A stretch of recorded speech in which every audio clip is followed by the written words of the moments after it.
Hello everyone. Dawn Epting here. Thank you so much as always for watching this video. If you are watching over YouTube, feel free to hit the subscribe button underneath this video on the right and the bell to receive notifications for future videos. If you're watching on any other platform, thank you also, and I appreciate all of your comments and insights and likes and for sharing these videos. So today I just wanted to briefly come and talk about you can still move forward. You can still move forward, and this is in regards to shame in particular. Too often people allow shame in their lives to prevent them from moving forward into the goals and the passion and the dreams that they've once held in their heart and the burning passion that they once had in their heart. So I once heard a quote, and it went something like this: most people lost in the woods or in the wilderness die of shame. They think, what did I do wrong? How could I have gotten myself into this? And so they just sit there and die.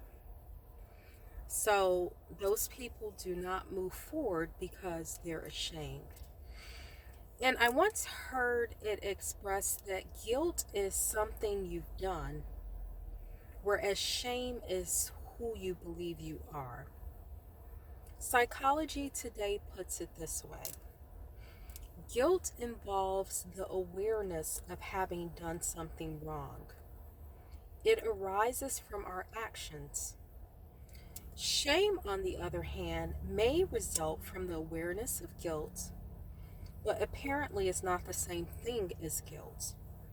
It's a painful feeling about how we appear to others and to ourselves, and does not necessarily depend on having done anything. I know that I experienced that for years and years from the time that I was young. I just felt guilty. I think the people in my life, those that were close to me, peers that I would come across, knew that I just had a proclivity and tendency to harbor guilt, which ultimately turned into shame. Whenever other people would do wrong things, not saying that I never did anything wrong, but when people would do the wrong things, I would somehow assume all the responsibility for what they did. And it ultimately went into a state of shame where that was who I became. Wikipedia says the definition of shame is a discrete, basic emotion described as a moral or social emotion that drives people to hide or deny their wrongdoings. But more importantly, it's an unpleasant, self-conscious emotion that involves negative evaluation of the self.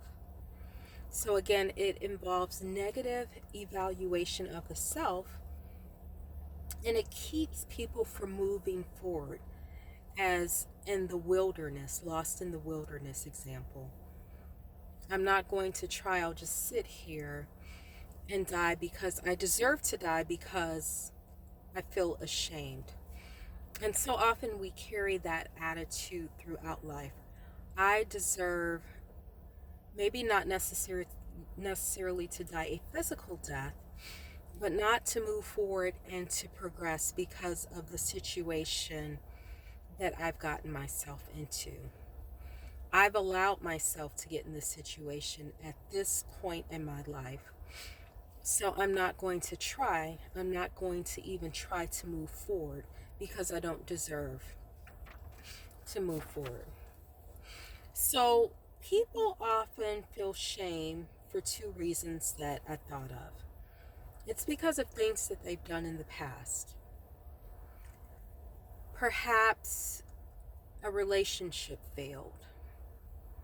Perhaps they passed on a job opportunity or business opportunity and they feel like they could have been at a certain place now had they not uh, ruined, quote unquote, that opportunity. Um, it could be it could be a number of things. It could be the typical things that Christians, we as Christians would say. They had an abortion, they're divorced, they've, contracted an STD, um, someone in their family could have passed and they feel like, or a friend, if I had been there, or maybe if I had done more, especially if it's a suicide or something of that nature, maybe I would not be feeling like this today and in this position today because of all those things. Um, and I've even heard stories of people that have had abortions that were unable to, as teenagers, that were unable to have kids as adults. And there was a degree of shame with that because the consensus is, well, why even try to keep conceiving? Because I know what I did when I was a teenager, so I don't deserve a child at this point. And people feel shame because of the things others have told them they are. And this often happens very early in childhood. You'll never be anything. Um, you're just like your father, or you're just like your mother. Um, you may endeavor to be an architect or something of that nature as a child, and you had a teacher that tells you, you can't do that, and you carry this guilt that can ultimately turn into shame throughout your life and into adulthood. So shame is very, very, we have to beware of shame. We have to really be aware of it and conscious of it so that we don't let it infiltrate our lives. Because shame does three things that I've noted here, that I've written down. It distorts your perception of who you really are. God has said that you're created in His image and likeness. We are divinity, image and likeness of God. There's a really fabulous series that Dr. Don Keathley did. It's on YouTube. It's not called Christ living our lives for Christ or Christ living through us. It's Christ living as us. The Bible talks about how we are one with Him, that Christ is our life. So it's called living the Christ as us life. Christ is living His life as us. So it distorts, if you are aware and just consciously dwelling on shame, it distorts your perception of who you really are, which is divinity, image, and likeness of God. Second, it keeps you from living a limitless life, a free life, an abundant life, going after all that has been placed in your heart, utilizing all of your gifts and all of your talents in a limitless way in order to impact the lives of those around you and the world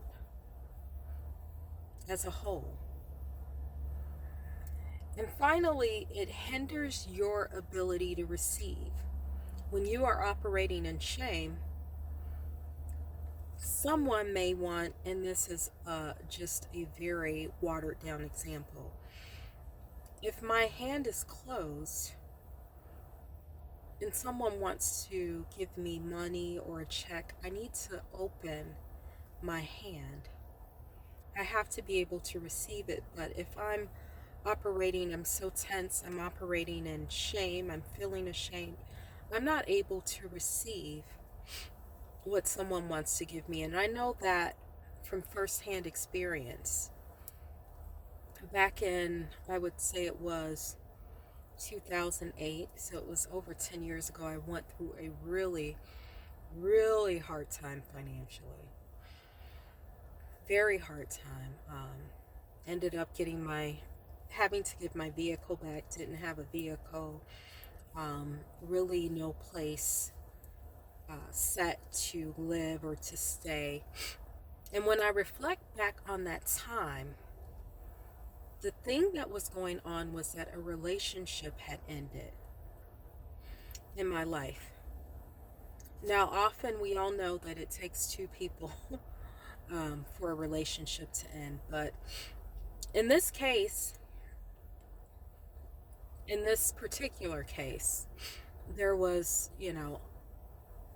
unfaithfulness on the part of the other person. So, a degree of unfaithfulness. So, but what happened, that's neither here nor there. What happened was that I assumed all the responsibility for this relationship failing, and I think that you could call it shame. Condemnation is another word that's used. That's more of a state than who you are. You're in a state of condemnation, but I was in that state of condemnation and just didn't feel like I was worthy to receive anything. I mean, I subconsciously looking back, I think I took on all the responsibility for the failure of the relationship, and I just didn't think I was worthy to receive anything. So I lived below my means, below what God has called us to enjoy in terms of the limitless life,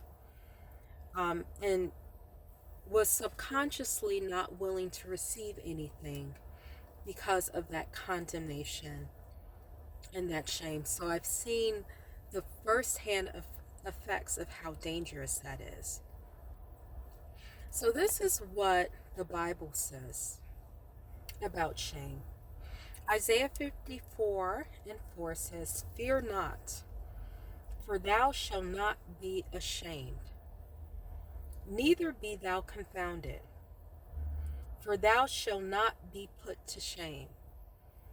For thou shalt forget the shame of thy youth." And it goes on. So you will forget the shame of your past, essentially. And I'm also reminded of the story of Adam and Eve. When Adam ate of the tree of the knowledge of good and evil,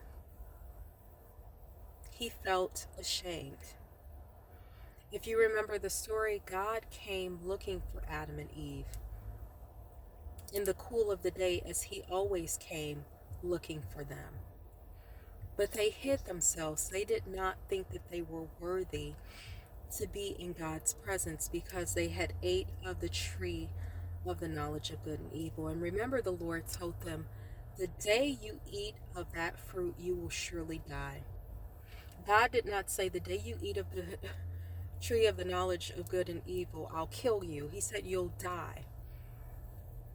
God wanted them to eat from the tree of life, where there was always life, and he did not want them to eat of the tree to determine what was good, what was evil, apart in their own knowledge, apart from him.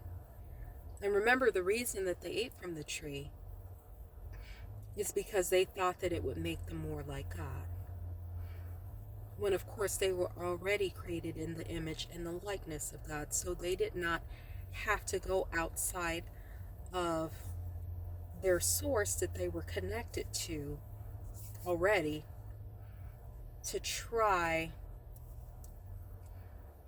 and be like who they were already connected to. But essentially, the whole point is that they ran and they hid themselves from the presence of God because of shame. They put themselves in a position not to receive the blessings and the best of God, because God still blessed them. Remember, he still clothed them with coats of skin. That was his desire.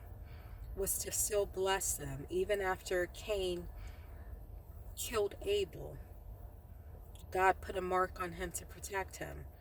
But in trying to hide, essentially, they were putting themselves in a position not to receive the best of God. And so we cannot operate in shame. We cannot afford to operate in shame because it puts us in a position not to receive all the blessings that God has for us. Because remember, in God's mind, we've been called with a holy calling from the foundation of the world anyway. And Romans 8:1 makes it clear that there is therefore now no condemnation. None, no qualifications, none, zip, zilch, zero. No condemnation to those who are in Christ Jesus. There's no condemnation. You are not condemned on today, and you should not feel ashamed for anything. And then finally, Isaiah 61:7 says, "For your shame you shall have double." For your shame you shall have double. So I just wanted to take this time to encourage you that you can still move forward. Whatever has happened in your life, God knew about it from the foundation of the world. Just like he knew that Adam and Eve would partake of that tree from the foundation of the world. Does not take God by surprise. And ultimately, whatever we do, God has a divine plan for even our mistakes, the mistakes that we make, that we may even choose to make. God has a divine plan, and he can still use it for your good. So get up. The world needs your gifts. Your community needs your gifts and talents, but the world needs your gifts and your talents. So get up and move forward. You can still move forward. I'd appreciate it if you take the time to share this with someone that may need it, or on your social media pages. And also, we're expanding as the year comes to a conclusion. So you can look under this video to see some of the things we're doing. We're going to be expanding our nonprofit development center to help nonprofit organizations. We have some courses for nonprofits that may be beneficial to you. A course in terms of turning your passion into purpose. That's a newly released course. And we're also probably going to reopen our suicide hotline, Christian suicide prevention. So there's a lot that you can get plugged into with our organization. And thank you so much again for your comments and for your insight and for taking the time to watch this video. I appreciate you guys. Have an awesome one. I'll talk to you soon. Bye-bye.